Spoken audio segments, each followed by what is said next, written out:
నమస్తే. ఇన్నాళ్ళు నన్ను సపోర్ట్ చేస్తూ, ఎంకరేజ్ చేస్తూ మీ ప్రేమని నాకు అందిస్తున్న ప్రతి ఒక్కరికి కృతజ్ఞతలు. అలాగే ఈ వీడియో కూడా ఖచ్చితంగా మీకు ఉపయోగపడుతుంది. లైక్, షేర్ అండ్ సబ్స్క్రైబ్ చేసి మీ సపోర్ట్‌ని నాకు అందించండి. అలాగే ఈ వీడియో పట్ల మీకున్న అభిప్రాయాన్ని కామెంట్ సెక్షన్‌లో కామెంట్ చేసి తెలియజేయండి. ఇప్పుడు వీడియోని చూద్దాం. నమస్తే, వెల్కమ్ టు అవర్ ఛానల్. నేను పద్మిని. ప్రస్తుతంతో పాటు ప్రముఖ ఆధ్యాత్మికవేత్త, వాస్తు జ్యోతిష పండితులు, లలిత ఉపాసకులు, వాస్తు జ్యోతిష శిక్షణ నిపుణులు బ్రహ్మశ్రీ నానాజీ పట్నాయక్ గారు మనతో పాటు ఉన్నారు. మాట్లాడదాం. సార్ నమస్తే. సార్ శుక్లపక్షంలో కొన్ని తిథులకి, బహుళ పక్షంలో కొన్ని తిథులకి ఖచ్చితంగా ఒక ప్రాముఖ్యతనైతే మన సనాతనం ఖచ్చితంగా, శాస్త్రం అయితే ఖచ్చితంగా మెన్షన్ చేస్తుంది. అందులో వాటిలో ఏకాదశులు ఎలాగో వాటి వైశిష్ట్యాన్ని ఎలాగో చెప్తూనే ఉన్నాము. అష్టమికి కూడా డెఫినెట్ గా చాలా చాలా అటు శుక్లపక్ష అష్టమిని దుర్గాష్టమిగా చాలా మంది జరుపుకుంటారు. బహుళపక్ష అష్టమినేమో కాలాష్టమిగా జరుపుకుంటారు. ఈసారి మరి వచ్చేటటువంటి ఈ అష్టమి శనివారం వస్తోంది. ఈ అష్టమి శనివారం రావటానికి ఏమైనా అంటే పవర్ఫుల్ డేగా కన్సిడర్ చేస్తుందా శాస్త్రం?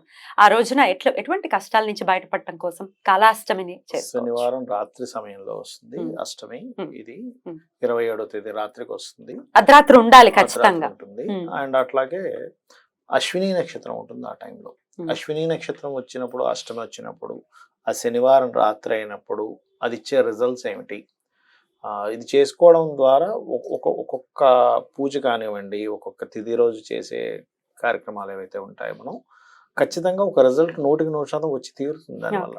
అదేమిటి అంటే పర్టికులర్గా మీకు పక్ష అష్టమైనా కృష్ణపక్ష అష్టమైనా కానీ తిథి దేవతల్లో ఒక్క అష్టమికి మారినటువంటి తిథి దేవత త్వరితాదేవి.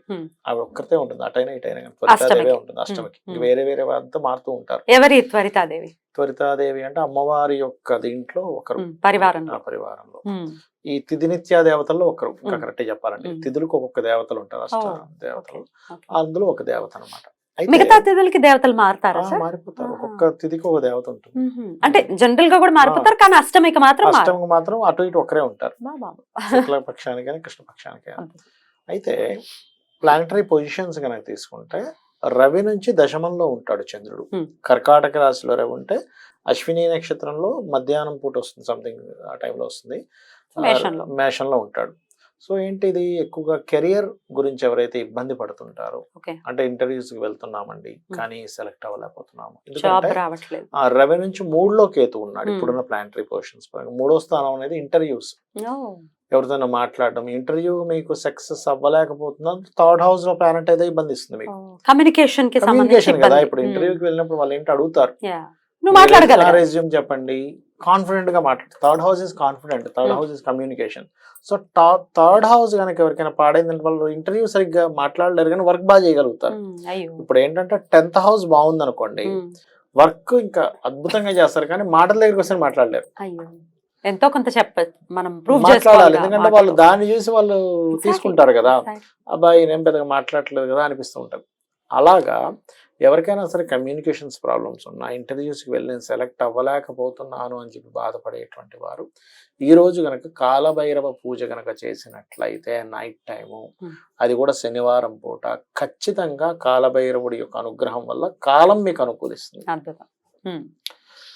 కాలం అనుకూలిస్తుంది. ఆగిపోయిన విషయం, ఎందుకంటే త్వరితాదేవి కదా, ఆగిన విషయం ముందుకు మూవ్ అవుతుంది. అది ముఖ్యంగా చేయాలి. అయితే ఈ కాలభైరవ అష్టకం అందరికీ తెలిసిన విషయమే. దేవరాజ సేవ్య అద్భుతంగా అసలు వింటుంటే వినాలనిపిస్తూనే ఉంటుంది. అది గనక మీకు ఒకవేళ వచ్చింది, నోటికి వచ్చింది అనుకోండి, చేసుకుంటూ ఉండండి. లేదా అది నాకు నోటికి రావట్లేదండి అంటే వినొచ్చు, కనీసం వింటూ ఆ యూట్యూబ్ లో పెట్టుకొని కాలభైరవుని తలుచుకుంటూ. కొంతమందికి కాలభైరవుడి ఫోటో ఉండదు ఇంట్లో, అలాంటప్పుడు దీపం ఉంటుంది కదా, చక్కగా దీపాన్ని వెలిగించి దీపమే కాలభైరవుడిగా భావించి దానికి కుంకుమ, పసుపు, కుంకుమ వేసి ఆ దీపం దగ్గర అక్షింతలు వేయొచ్చు. ఏ దేవత పూజ అయినా సరే ఆ రకంగా చేయొచ్చు. మన శాస్త్రాల్లో ఉంది, పటం ఉండాలని రూల్ లేదు ఎక్కడా కూడా. మనం ఇప్పుడు చూడండి, చాలా మంది భయపడుతూ ఉంటారు, అమ్మో ఆ ఫోటో పెట్టుకోవచ్చా, ఈ ఫోటో పెట్టుకోవచ్చా అని. నేనేమంటానంటే మరి ఫోటోలు అమ్మేవాడి దగ్గర అన్ని ఫోటోలు ఉంటాయి, మరి వాడి పరిస్థితి డబ్బులు సంపాదించుకున్నాడు కదా. అంటే నువ్వు ఫోటోకి కూడా భయపడితే ఏంటి పరిస్థితి? ఫోటోకి భయపడే వాళ్ళు ఒకళ్ళు, ఫోటో రీత్యా భయపెట్టే వాళ్ళు భయపెట్టే వాళ్ళు ఎక్కువ అయ్యాడు. అంటే భయపెట్టే వాళ్ళ వల్లే భయపడే వాళ్ళు తయారయ్యారు. పాపం. అప్పుడు ఇంతకుముందు ఎక్కడ ఉన్నదండి ఇలాంటివన్నీ, అసలు ఇట్లా లేవు కదా, అసలు ఇంత భయపెట్టే వాళ్ళు లేరు కదా. కాకపోతే ఏంటంటే ఏదో ఒక వైరల్ అవ్వాలి, ఏదో వైరల్ చేయాలి అనేటువంటిదే కానీ అందులో ఉండేటువంటి మర్మము చెప్పాలి, భక్తి ప్రధానం అనేటువంటి చెప్పాలనేటువంటిది పక్కకు పోతుంది. పెట్టుకోవచ్చా సార్ అయితే? ఒకటేనమ్మా, ఏ ఫోటో అయినా పెట్టుకోవచ్చు. గుర్తుపెట్టుకోండి, ఫోటోకి మీరు ప్రాణ ప్రతిష్ఠ, ఇప్పుడు విగ్రహం అనుకోండి, ప్రాణ ప్రతిష్ఠ చేసి అంగుష్టమాష్టం దానికంటే పెద్దగా ఉంది, ఎక్కువగా ఉంది, ఇంతకంటే ఎక్కువగా ఉంది, అప్పుడు దానికి ప్రత్యేకమైన పూజలు, ప్రత్యేకమైనటువంటి చేసుకోవాలి. దీనికి ప్రాబ్లం ఏముంది? ఫోటో కూడా భయపడిపోతే ఎట్లా? అసలు శివుడు లేని ఇల్లు అంటూ ఏముండదు. మరి శివుడు జటాజుటం నుంచే కదా పుట్టాడు, అంటే ఆయన రూపమే కదా, ఆయన రూపమే ఉన్నట్టే రక్షించేవాడు ఆయన. అవును, సో ఉన్నాడు కాలభైరవుడు ఇంట్లో. కాలభైరవుడు ఉన్నాడు. ఇంకోటి ఏంటంటే కాలభైరవ అష్టకం ఎవరైతే చేస్తారో అపమృత్యు దోషాలు పోతాయి. అపమృత్యు దోషాలు పోతాయంటే నా దగ్గర ఒక లైవ్ ఎగ్జాంపుల్ కూడా ఉంటుంది. చెప్తారా? ఒక వ్యక్తి నిజం చెప్పాలంటే డాక్టర్స్ కూడా ఈయన ఇంక బతకడు అంటే కష్టము అని చెప్పేశారు. జ్యోతిష్కులు కూడా చాలా మంది నిజంగా చూస్తే, నేను చూసినా సరే అదే అనుకుంటాను ఫస్ట్ స్టార్టింగ్ చూస్తే, అయిపోయింది. ఎందుకంటే అష్టమ స్థానం పాడైపోయింది, కంప్లీట్ స్పాయిల్ అయిపోయింది, శని పాడైపోయాడు. అంటే శని కంబస్ట్ అయిపోయాడు అనుకోండి, శని పూర్తిగా పాడైన, శని ఆయుష్ కారకుడు సహజంగా. ఎక్కడున్నా శని కుజులు ఇద్దరు మెయిన్ గా ఆయుష్ కారకుడు. Natural eighth lord and Shani కర్మకారక, అంటే కర్మ అయిపోయిందని. సో ఎయిత్ లార్డ్ పాడైపోయాడు, సాటర్న్ పాడైపోయాడు. ఇతనికి ఏదో ఆకస్మికంగా ఏదో జరుగుతుంది అనుకుంటాం, కానీ అతనికి ఉన్న బాధ్యతలు చూస్తే, అంటే ఆయనకి ఎంత కోరిక అంటే, అయ్యో సార్ నాకు డాక్టర్స్ ఏమో, అతనికి వచ్చిన ప్రాబ్లం ఏంటంటే ఆటో ఇమ్యూనిటీ డిజార్డర్. అది ఒక్కొక్కసారి తగ్గుతుందట, ఒక్కొక్కసారి దానివల్ల ప్రాణం పోయిన కేసెస్ కూడా ఉన్నాయట. ప్రాణాన్ని కూడా తీస్తుంది. మరి మన ఇమ్యూనిటీ మన మీద దాడి చేస్తుంది కదండి. ఆటో ఇమ్యూనిటీ డిజార్డర్ అసలు ఎందుకు వస్తుందంటే, ఫిఫ్త్ లార్డ్ పాడైతే వస్తుంది. పంచమ స్థానాధిపతి గనక ఏదైనా పాపగ్రహంతో 4వ ఆధిపత్యంతో కలిసి వచ్చింది అనుకోండి, ఇక్కడ అతని ఇమ్యూనిటీ ఆయన మీద వార్ చేస్తుంది.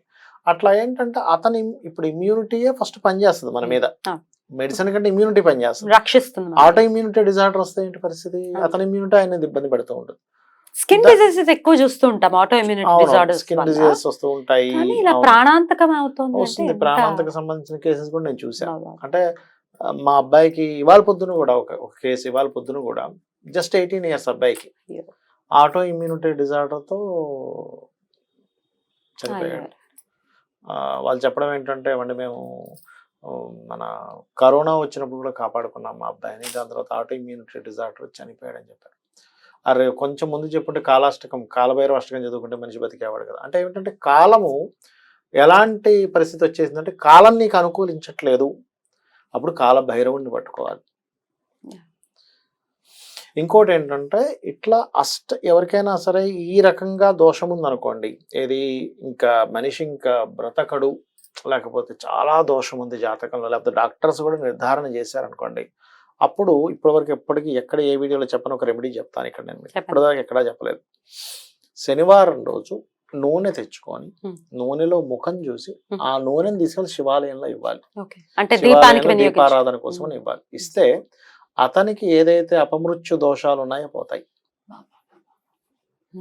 ఎంత నూనె తీసుకోమంటారు? ఎలా ఒక గిన్నెడు, 1 కిలోనో కిలోన్నర తీసుకోండి, 1 లీటర్ తీసుకోండి, లీటర్ నూనె. అయితే ఈ నూనెలో చూసే ముందు కాలభైరవ అష్టకం చదువుకోవాలి.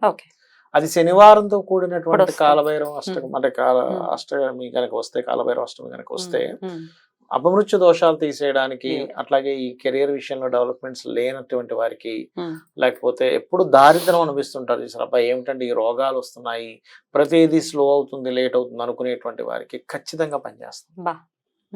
ఆ రకంగా అబ్బాయి కాదు, ఒక 30 years దాకా ఉంటాయి అతనికి, కాలభైరవ అష్టకం చేసుకోమంటే తర్వాత చెక్ చేస్తే ఆటో ఇమ్యూనిటీ డిజార్డర్ తగ్గిపోయింది.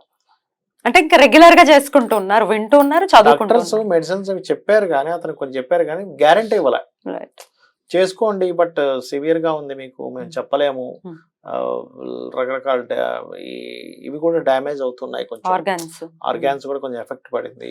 బట్ మేము గ్యారంటీ, ఎందుకంటే డాక్టర్స్ భయం డాక్టర్స్ ఉంటుంది కదా. ఎందుకంటే వాళ్ళు పుస్తకం గ్యారంటీ ఇస్తే నువ్వు గ్యారంటీ ఇచ్చావు, నువ్వు తగ్గించలేదంటే డాక్టర్ ఆయన ఏం చేస్తాడు? ఆయన సాయశక్తిలో ప్రయత్నిస్తాడు. పాపం ఒక పేషెంట్ ని ఎట్లా రక్షించాలా అనే పాయింట్ ఆఫ్ వ్యూ లో ఉంటారు చాలా మంది. అందరు డాక్టర్లు కమర్షియల్ ఉంటారని రూల్ లేదు. అయ్యో ఈ పేషెంట్ ఎట్లా రక్షించాలనే పాయింట్ ఆఫ్ వ్యూ లో ఉంటారు, కానీ గ్యారంటీ అని ఇవ్వలేరు వాళ్ళు కూడా. అప్పుడు ఏమైందంటే ఇది చేస్తున్నప్పుడు మరి అది దైవకృప ఏదో అనుకోండి, ఇక్కడ దైవకృప ఇంకేదో అనుకోవడమే ఉంటుంది. అది ఆటోమేటిక్ తగ్గిపోయింది. అతను ఇంకేం లేదు, 24 గంటలు ఇయర్ ఫోన్ పెట్టుకుని అది వింటూనే ఉండేవాడు. చెప్పులు వేసుకోవడం మానేశాడు. చెప్తాను చూడండి, నేనేం చెప్పానంటే సార్ ఇది 24 hours వినొచ్చా అని అడిగాడు.